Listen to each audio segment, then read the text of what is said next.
السلام عليكم ورحمة الله. مسائية الأحد من قناة الوطنية، استهلها معكم كالمعتاد بأبرز العناوين. والعبد العزيز يصرح بأن الحلول الوطنية لم تعد قادرة على مواجهة المخاطر.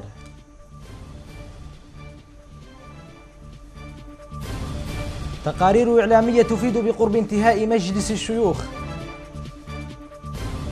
حوادث سيارات تحصد 16 شخصا في 24 ساعة.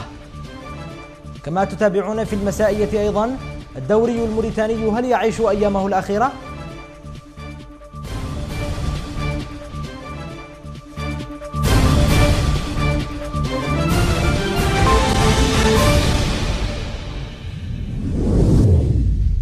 أهلا بكم. صرح الرئيس الموريتاني محمد العبد العزيز بأن الحلول الوطنية لم تعد قادرة على مواجهة المخاطر الأمنية المعقدة بطبيعتها والعابرة للحدود في بنيتها وأهدافها، وهو ما جعل موريتانيا تطلق مع عدد من بلدان الساحل والصحراء مبادرة تجمعهم في إطار مؤسسي يهتم بقضايا الأمن والتنمية. واستعرض العبد العزيز في كلمة ألقاها أمام الجمعية العامة للأمم المتحدة الجهود التنموية التي تعمل عليها موريتانيا وما حققته في مجالات الأمن والاقتصاد والشؤون الاجتماعية خلال فترة حكمه. وفي سياق ذي صلة أجرى وزير الشؤون الخارجية والتعاون الموريتاني حمادي واللميم صباح اليوم الأحد مباحثات مع المبعوث الخاص للأمين العام للأمم المتحدة المكلف بالساحل حول التعاون والتنسيق بخصوص التدخلات المختلفة بين مجموعات دول الساحل الخمس والأمم المتحدة. وقالت وزارة الشؤون الخارجية والتعاون الموريتانية في بيان وزعته اليوم إن المباحثات ركزت على تقييم التحضير للاجتماع الوزاري بشأن التدخلات المختلفة بين مجموعة دول الساحل الخمس والأمم المتحدة التي ستعقد غدا في نيويورك برئاسة موريتانيا التي تتولى الرئاسة الدورية لمجموعة الدول الخمس. وحضر الاجتماع في نيويورك واجتماع سيدي محمد أبو بكر رئيس البعثة الموريتانية الدبلوماسية لدى الأمم المتحدة في نيويورك، بالإضافة إلى السفير باسامبا مدير التعاون الدولي بوزارة الشؤون الخارجية والتعاون. أعلنت وزارة الشؤون الإسلامية والتعليم الأصلي بموريتانيا بأن الحديث باسم بعثة الحج الموريتانية ينحصر في مسؤول الإعلام بالبعثة محمد محمود الببانة.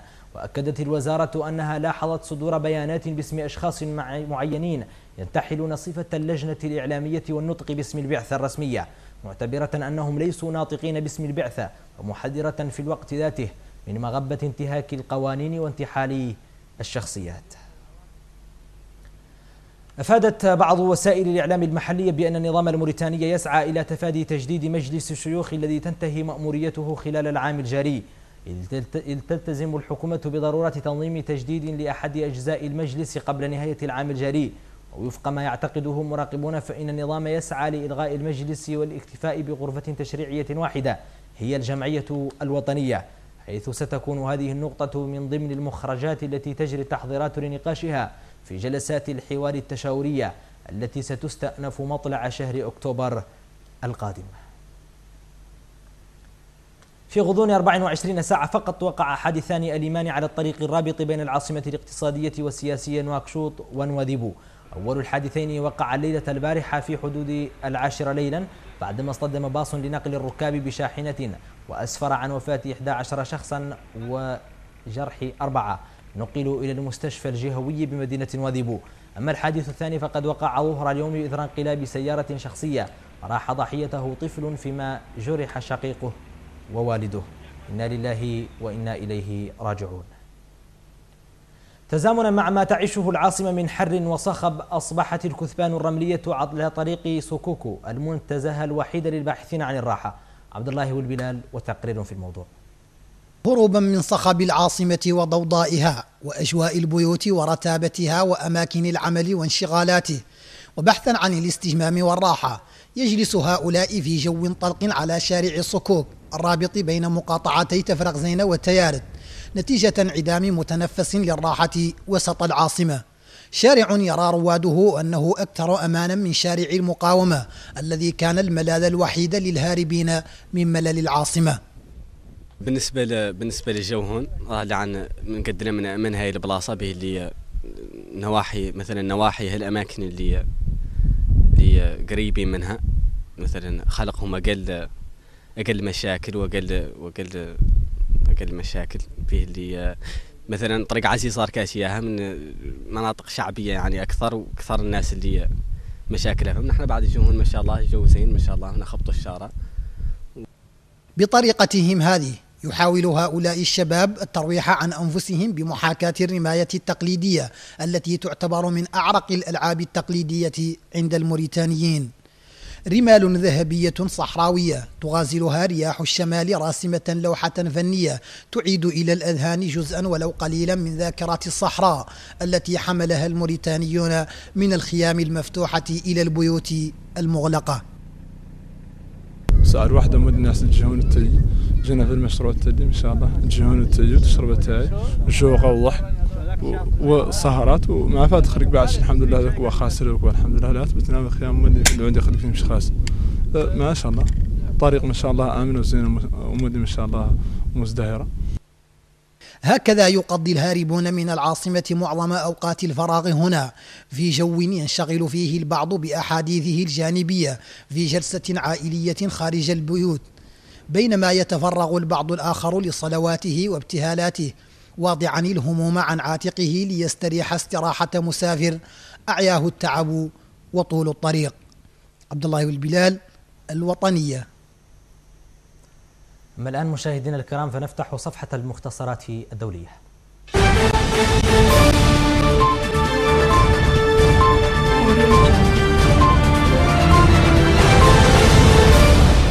تجددت اشتباكات من جديد في الحرم القدسي بعدما واصل الجيش الاحتلال الصهيوني انتهاكاته، وقد نجم عن هذه الاشتباكات أضرار جسيمة خلفها وراءه الجيش الاحتلالي القاشم. يأتي هذا فيما تستعد المغرب لعقد قمة لبحث ما يحدث في بيت المقدس.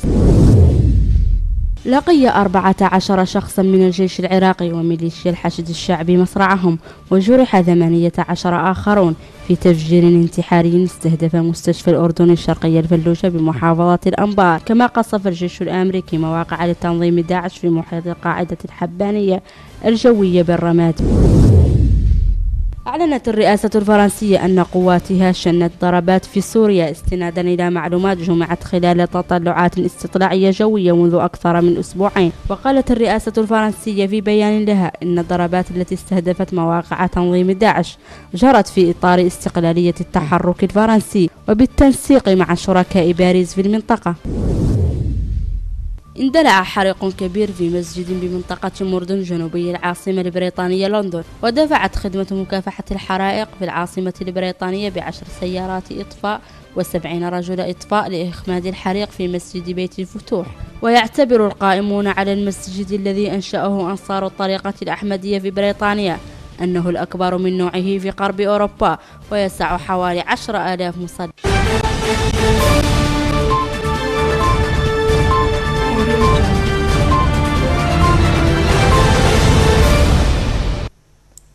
يدخل الدوري الوطني لهذا الموسم منعرجا خطيرا يهدد كرة القدم في البلاد وينبئ بكارثة ما لم يتم تداركها. محمد المصطفى النونو والتفاصيل.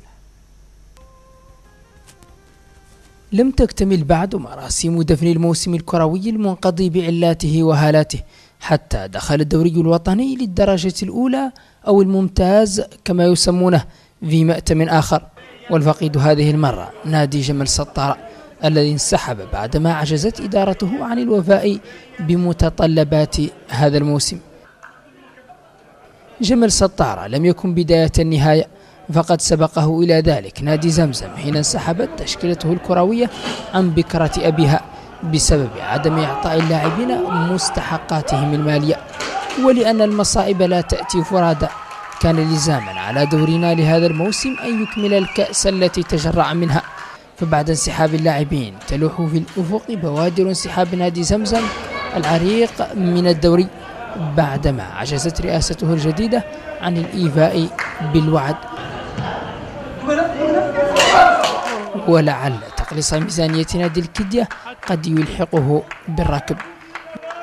فإلى متى ستظل الكرة في وطننا كالظمآن على شاطئ البحر تصارع لأجل البقاء؟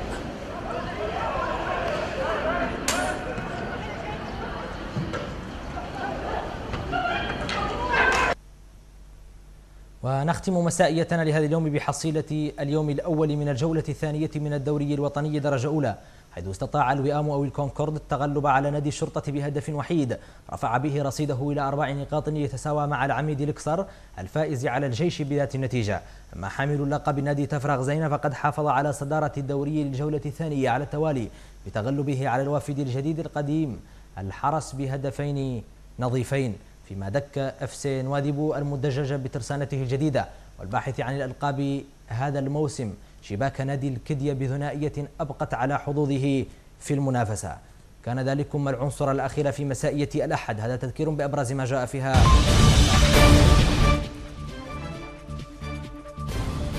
والعبد العزيز يصرح بأن الحلول الوطنية لم تعد قادرة على مواجهة المخاطر. تقارير إعلامية تفيد بقرب انتهاء مجلس الشيوخ. حوادث السيارات تحصد 16 شخصا في 24 ساعة. كما تابعتم في مسائية الأحد الدوري الموريتاني هل يعيش أيامه الأخيرة؟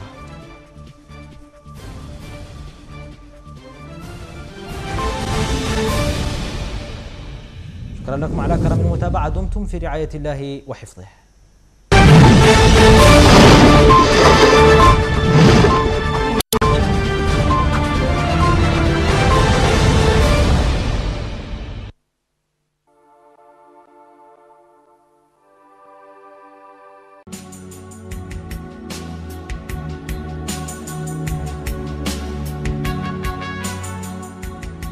ñetteelu saison bu xeltu émission xeltu di émission politique bi ngeen di seetaan seen télévision Al Wataniya yemul ci politique ndax économie daan ko ci waxtaane lu jëm ci wàllu tàggat yaram jëm ci li nga xam ni moom moo jëm ci lépp loo xam ni doxal réewu Mauritanie.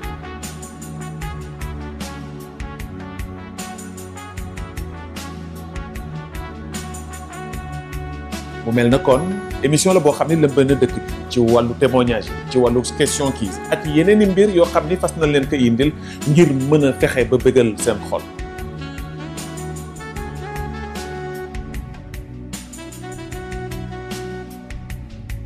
kañ lay am talaata ci juróom-ñaari waxtu jotee fan lay amee ci télévision bi ngeen safoo muy télévision Al Wataniya dara du leen ci ko fan lay xew fii rek du feneen.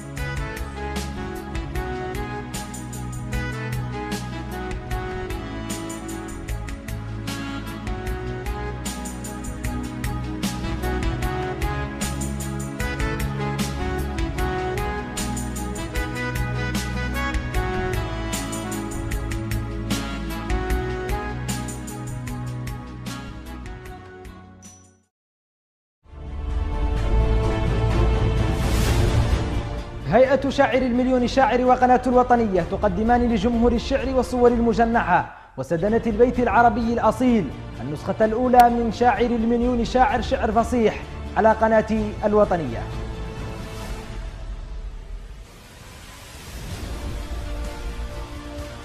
لأن الفيصل عندنا بين الشعراء هو عبقرياتهم الخاصة وآراء لجنة التحكيم، نستبعد كافة آليات التصويت. تستقبل الملفات لنيل لقب شاعر المليون شاعر عند مكتب استقبال قناة الوطنية ابتداء من فاتح سبتمبر وحتى منتصف أكتوبر 2015. شاعر المليون شاعر حفاظ على لقب البلاد ورعاية للملكات وتتويج للمبدعين.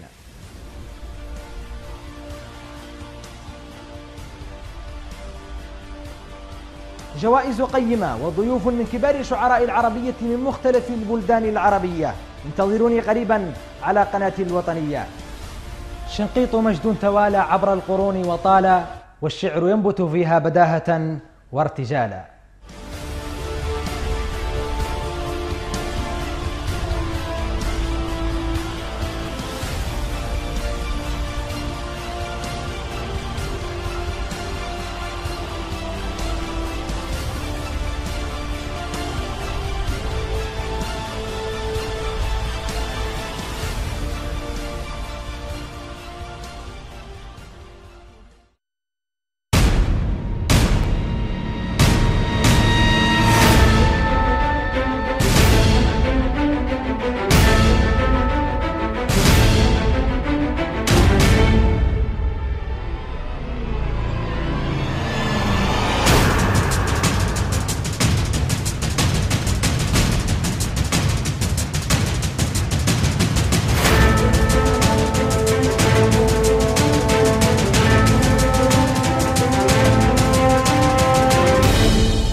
L'égalité des sexes et l'autonomisation de la femme est au menu au sommet des Nations Unies, où participe également le chef de l'État. Des heurts ce dimanche entre des Palestiniens et les forces de l'ordre israéliennes sur l'esplanade des mosquées à Jérusalem.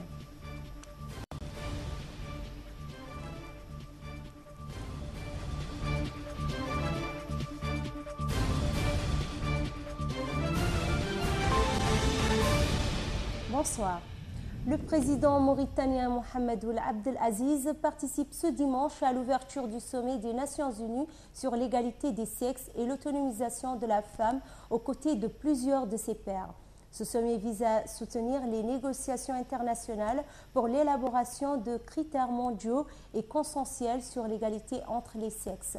ONU, les femmes et le Fonds pour l'égalité des sexes octroient des subventions pour lutter contre la violence faite aux femmes et pour soutenir des programmes qui favorisent notamment l'autonomisation de la femme.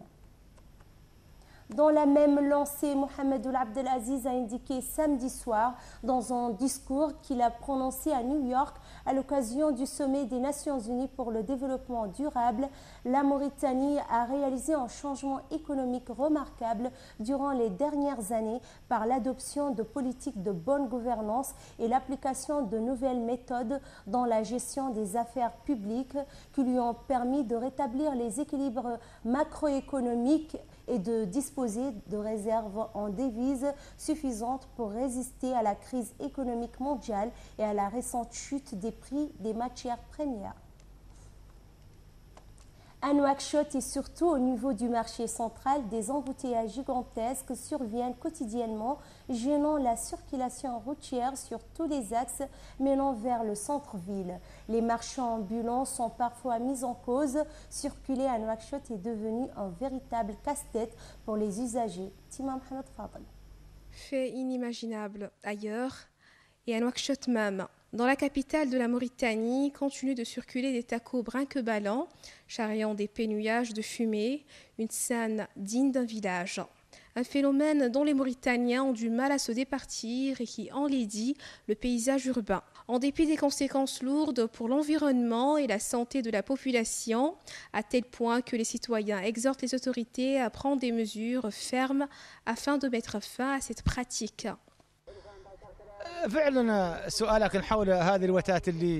Il s'agit de véhicules précambriens datant d'il y a 20-30 ans, des poubelles roulantes qui circulent par la seule volonté des chauffeurs qui tiennent à générer des recettes sur le dos du citoyen pour un service d'une grande nuisance. Ce genre de voiture déverse dans l'atmosphère une fumée blanche très nocive pour la santé, de sorte qu'elle présente des risques tels les cancers, l'asthme, l'allergie et autres pathologies respiratoires et dermatologiques. Il est temps que l'État procède à la mise à la casse de tels véhicules hors d'usage. Les chauffeurs de taxi ne sont pas récalcitrants quant à la mise à l'arrêt des vieux tacos. Toutefois, ils soulignent que la mesure doit s'accompagner d'un palliatif, comme par exemple une alternative permettant aux chauffeurs de tacos de gagner leur vie décemment pour pouvoir subvenir à leurs besoins et à ceux de leur famille. Il est vrai que la mise hors circulation de véhicules ayant dépassé un certain âge serait une mesure d'utilité publique. Seulement, il est nécessaire de trouver une alternative à ces pères de famille qui triment dur pour nourrir leur famille. Les conducteurs de tacos antiques n'excluent pas l'éventualité d'un tel scénario suite à la distribution de véhicules tricycles moteurs aux charretiers contre la remise de leurs charrettes, mais il exige une alternative leur permettant de gagner leur vie d'une manière digne. Sans quoi, ils se considéreraient comme lésés si d'aventure une telle décision viendrait à être appliquée sans mesure d'accompagnement. En collision avec un camion faisant 11 morts et 4 blessés selon Al-Akhbar Info. Le choc est survenu dans cette nuit sur l'axe reliant la capitale Nouakchott à la ville de Nouadhibou au nord. 5 membres d'une même famille figurent parmi les personnes décédées.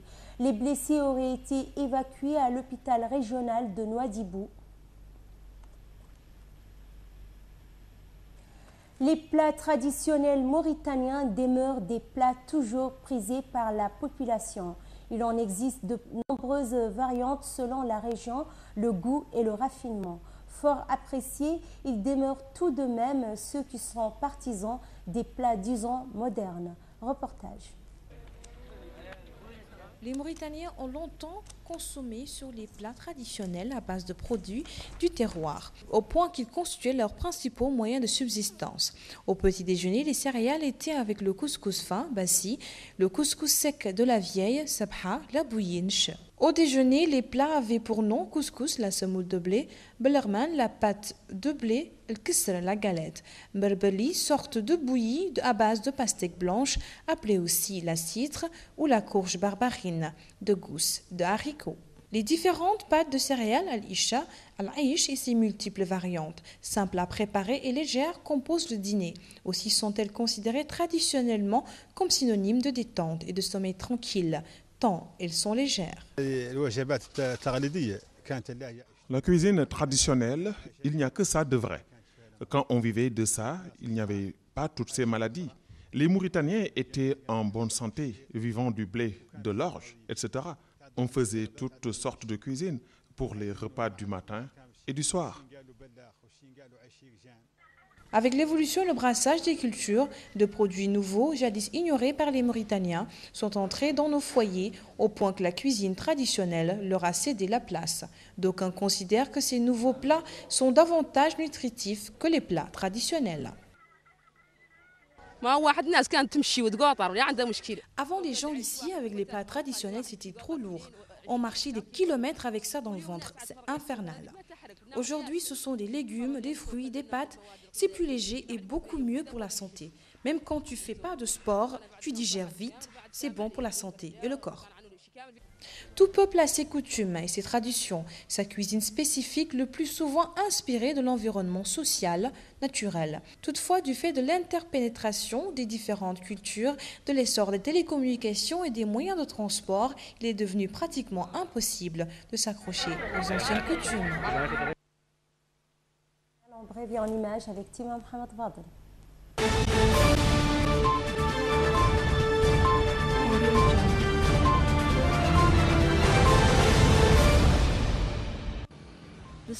Au Burkina Faso, le désarmement du régiment de sécurité présidentiel avance très lentement. Pour la deuxième journée consécutive, l'armée a récupéré des caisses de munitions et quelques véhicules blindés. Mais il reste beaucoup à faire avant de pouvoir parler d'un désarmement du régime d'élite de l'armée, auteur du coup d'État manqué. Après plusieurs semaines d'accalmie, les terroristes ex-Boko Haram refont parler d'eux tout le long de la rivière Kamadougou-Yobé. Il faut dire que depuis le début de la saison des pluies, les pistes du lac Tchad sont impraticables. Trop de zones marécageuses empêchent aux armées qui luttent contre Boko Haram de bien manœuvrer. Du coup, toutes les patrouilles militaires se font à pied. Les 8700 militaires de la coalition multinationale ont certes affaibli les terroristes. En visite à Niamey la semaine dernière, le président tchadien Idriss Déby a promis d'en finir une fois pour toutes à la fin de la saison des pluies en détruisant leur sanctuaire dans la forêt de Sambisa. La France a mené ses frappes aériennes en Syrie contre le groupe État islamique au nom de sa sécurité nationale. On se fête dimanche alors que François Hollande est à New York pour l'Assemblée générale de l'ONU où la question syrienne sera au centre du jeu diplomatique. Des heurts ont eu lieu dimanche entre des Palestiniens et les forces de l'ordre israéliennes sur l'esplanade des mosquées à Jérusalem, a déclaré la police israélienne au dernier jour de l'Eid al-Adha, la grande fête musulmane. La police a indiqué dans un communiqué que des jeunes Palestiniens avaient lancé des pierres sur la police qui a utilisé en représailles des moyens anti-émeutes pour les disperser. Plus tard dans la matinée, le calme est revenu sur le site où se sont retirés la plupart des policiers, mais où étaient présents des militants arabes israéliens selon des journalistes de l'AFP.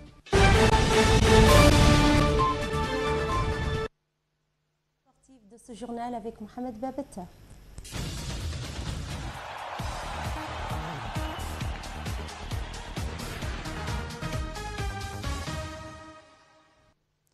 Si le FC Barcelone s'est imposé à domicile contre Las Palmas samedi, les Catalans ont dû composer avec la blessure de Lionel Messi, absent 2 mois. Giflé à Vigo dans la semaine, le FC Barcelone s'est à peine rassuré samedi après-midi lors de la venue de Las Palmas. Le court succès catalan 2-1 contre les joueurs des îles Canaries est finalement assez anecdotique au regard de la mauvaise nouvelle concernant Lionel Messi. À la suite d'un contact avec un défenseur adverse, l'Argentin a quitté la pelouse du Camp Nou après seulement 10 minutes de jeu, remplacé par le jeune Mounir.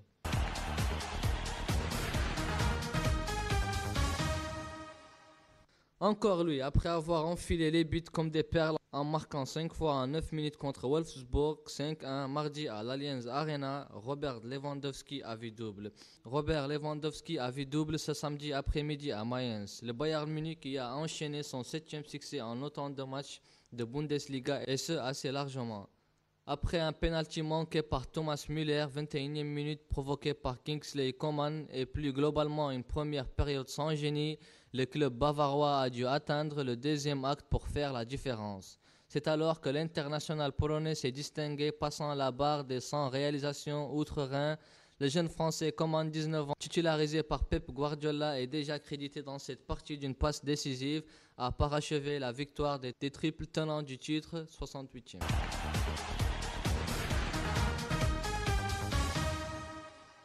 La finale de l'Open de Moselle sera 100% française. Gilles Simon, vainqueur samedi de Martin Klizan 6-4-6-4, affrontera Jo-Wilfried Tsonga qui n'a eu aucune difficulté également à écarter Philippe Kohlschreiber de sa route 6-3-6-4.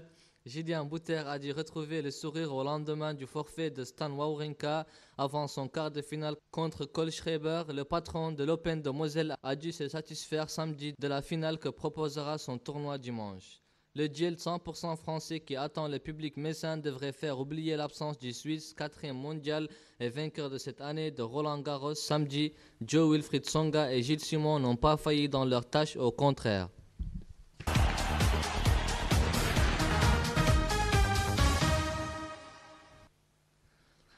Champion en 2010 avec les Lakers, Metta World Peace est de retour à Los Angeles où il a évolué entre 2009 et 2013. L'ailier vétéran de 35 ans a signé un contrat d'1 an avec la franchise californienne qui a souhaité injecter un peu d'expérience dans un effectif assez jeune avec notamment D'Angelo Russell, Jordan Clarkson et Julius Randle.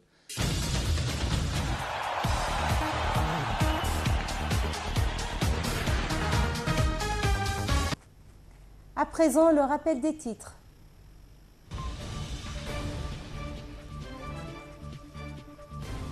L'égalité des sexes et l'autonomisation de la femme est au menu au sommet des Nations Unies, où participe également le chef de l'État. Désordre ce dimanche entre des Palestiniens et les forces de l'ordre israéliennes sur l'esplanade des mosquées à Jérusalem.